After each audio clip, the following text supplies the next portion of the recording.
আসসালামু আলাইকুম রহমতুল্লাহ বারাকাতু। এটা আমাদের বাড়ি বেগুন 11 একটা সিড প্রোডাকশন প্লট। এখানে পোকামাকড় দমন করার জন্য আমরা বেশিরভাগ ক্ষেত্রে জৈব বালাই দমন পদ্ধতি ব্যবহার করতেছি। যেমন হলুদ ফাঁদ ব্যবহার করেছি, বয়ম ব্যবহার করেছি, সাবান পানি দেওয়া আছে। পোকা ওর মধ্যে ঢুকে কিছু পোকা মরে ভাসে থাকে আর কি। আর হলুদ ফাঁদটা আমাদের অনেক কার্যকরী ফাঁদ একটা। আপনারা দেখতে পাচ্ছেন, যেহেতু দুই পাশে আঠালো ফাঁদ এবং দুই পাশে প্রচুর পোকা লেগে থাকে।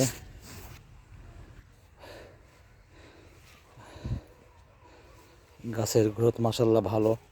4টা-5টা বেগুন ধরে আছে। যেমন এই গাছটার মধ্যে 5টা বেগুন ধরে আছে।